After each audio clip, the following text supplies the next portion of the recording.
Tere sõbrad, Hõbekunn siin ja täna mõtlesin, et vaataks jälle ühe teema üle. Nimelt siis viimased aastad on Hiina teinud midagi, mida pole modernse ajaloo jooksul keegi teine teinud.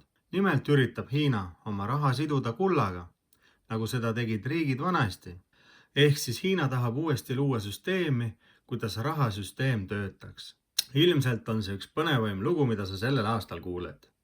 Nagu olete ehk eelnevatest videodest kuulnud, siis Hiina on viimase kümnendi jooksul olnud suurim väärismetallide kokkuostja. Ja mitte ainult Hiina pole seda teinud, vaid ka teised BRICS liitu kuuluvad riigid. Ja tänu sellele on dollar veel rohkem langenud. Tänapäeval on dollar ülemaailmne valuuta, mis on tagatud inimeste usaldusel. Kuid ajad on muutumas ning inimesed on hakanud aru saama, et nende ostuvõime vaid langeb ja seda raha vaid prinditakse ööpäevaringselt juurde. Samal ajal kui Hiina kulda kokku on ostnud, on ta ka ehitanud Shanghais suurima kullalao, mis maailmas eksisteerib. Avanud Hongkongis uue lao ning valmistamas kohta, mille nimi on kullakoridor.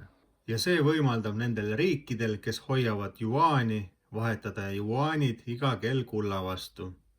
See annab Hiina juaanile suure usalduse, mille kaotas USA dollar pikka aega tagasi.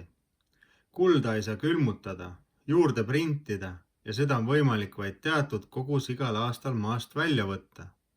Sellel aastal juulikuus 2025 kvalifitseeriti kuld Basel kolmandasse gruppi, mis tähendab seda, et kulda võetakse võrdsena rahaga kõikides suurtes riigipankades. Ehk kuld hinnati uuesti kõrge kvaliteediga liikuvaks varaks. See üks muutus avab kullale lõpmatu potentsiaali. See on kõigi riikide alustoeks. Hiina lahendab sellega kõik probleemid, mis olid varem põhjuseks juaani mitte kasutamisele. Nüüd, see on teooria, mis hakkab meil maailmas juhtuma. See on üks võimalustest, et võidelda dollari vastu. See annab võimaluse võitlemiseks ja ehitamiseks väljaspool USA-t ja Euroopat ning ei sõltu enam dollarist. Näiteks oli ühel hetkel 70% maailmas dollar inimeste varaks ning eri riigid ostsid USA võlakirju ja usaldasid seda. Kuid 2022 aastal külmutas USA 600 biljoni eest Vene riigi varasi.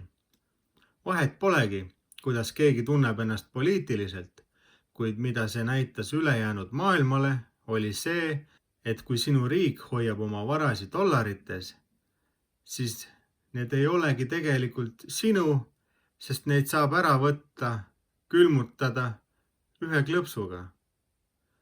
Ja riikidel oli kohe küsimus, et kui te saate seda teha maailma suurima tuumariigiga, siis mis juhtub, kui järgmiseks meie arvamused lähevad lahku. Sellepärast selline muutus ka BRICS riikidel mõttesse tuli. Üle maailma hakkasid riigid tasapisi USA võlakirju maha müüma, kuna ei usaldanud enam tühipaljast sõna või paberit ning hakati kokku ostma kulda USA võlakirjade asemel. Alguses aeglaselt, kuid tempo muutus järjest kiiremaks. Hiina hakkas 2025 kulda kokku ostma avalikult, et näidata, kui palju neil seda on, ning samuti näidata, et me ei sõltu dollarist ning võite meid usaldada. 2025 aastal on Hiinal 40 000 kilogrammi kulda, pluss riigisiseselt tehtud inimeste investeeringud ja nii edasi. Ja need ei ole sisse arvestatud. See annab teistele riikidele võimaluse eemalduda dollarist. Riikide keskpangad näitavad, et Hiinal on 2264 meeter tonni kulda, kuid USA arvab, et juba ligikaudu 5000 meeter tonni vähemalt. Loodetavasti olete nüüd aru saanud, et dollar on langemas ja kuld on tõusmas. Kui mäletate veel, siis 2025 maikuus oli BRICS riikide kohtumine, kus arutati uuesti kullakoridori üle. Aga enne vaatame, miks Hiinat varem ei usaldatud. Nimelt, aastaid on Hiina kutsunud riike ühinema endaga, et nad kasutaksid juaane, kuid kõik lükkasid tagasi sama küsimusega ja kõnelus tavaliselt nägi välja selline. Hiina küsis, et kas te palun hakkaksite juaane kasutama, mille peale vastati, et okei, me hakkame kasutama, aga suuremas osas kasutame ikkagi dollareid, kuid huvi pärast küsiks, millega te juaanid tagate. Hiina vastas, et oma majandusega, mis on maailma suurim ja stabiilseim, kuid boonuseks saate iga kell oma juaanid kulla vastu vahetada. Mille peale öeldi, okei, aga kus te kulda hoiaksite? Hiina ütles, et Hiinas, mille peale teised riigid ütlesid, et tänan ei, meil on kõik korras. Me oleme näinud, kuidas USA sellega toime tuli ja me ei saa usaldada oma kulda teie kätte. See oli jutu ajamine, mis oli aastaid tagasi, aga viimasel BRICS riikide kohtumisel oli Hiinal pakkumisi, mis olid varem teistele riikidele vastu. Nii, siin on viis, kuidas Hiina saab lõpuks riigid juaani kasutama. Esimene probleem, mille nad lahendasid, oli usaldus. Sest kui sa oled India, Brasiilia või Lõuna-Aafrika, siis sa ju ei võta sõna-sõnalt, et Hiina hoiab su kulda turvaliselt. Sa tahad seda näha ja katsuda ja sa tahad seda hoida kusagil, kuhu sulle on juurdepääs igal ajal. Hiina siis ehitaski kuldse koridori.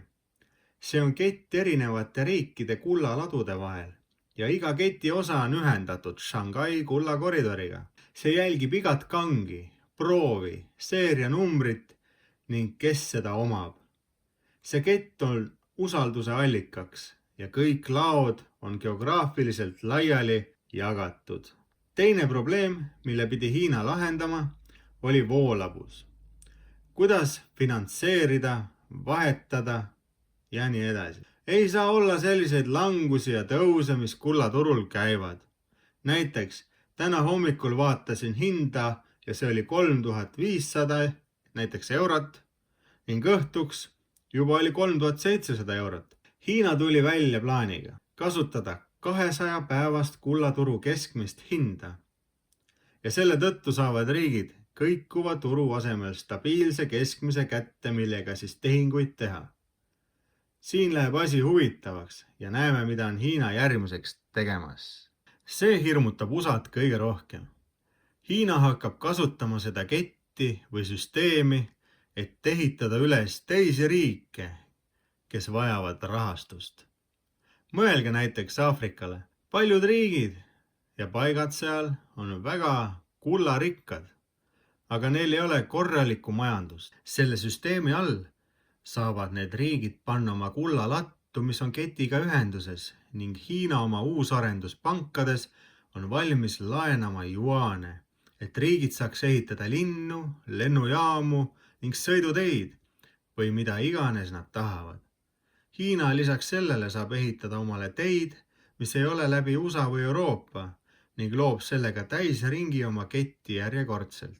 Nii saab läikivast kivist instrument, millega osta, müüa ja vahetada või laenu võtta. See pole veel ametlik, aga tundub, et sinnapoole me liigume. Ja siin läheb jälle huvitavaks, sest USA teab täpselt, mida Hiina plaanib. Lugu algab siit, et mäletate, kui USA lasi paar kuud tagasi kõik kulla tagasi USAsse transportida lennukitega. Ja too aeg aeti mingi tariifi ja oma kaelase liigutamine.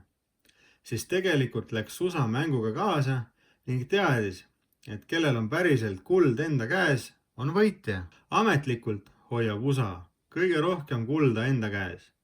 Nimelt 8133 meetritonni. Aga suur osa sellest oli mere taga teistes riikides mitukümmend aastat ja põhiliselt Londonis. Ja kuld oli vaja enne ära tuua, kui dollariga midagi juhtub. Kullast saab parim viis vahetamiseks, kui seda lubatakse kasutada nagu riigi võlakirju. Ning kes seda omab kõige rohkem, saabki riikide vaheliseks ülemkojaks, kes otsustab, kus ja mida tehakse. Mõned ütlevad, et järgmise 5 aasta jooksul on kuld kahekordistunud sellest, mis ta on täna. Mina ei ole see, kes seda ütleb, aga ma ei üllatuks, kui see nii oleks.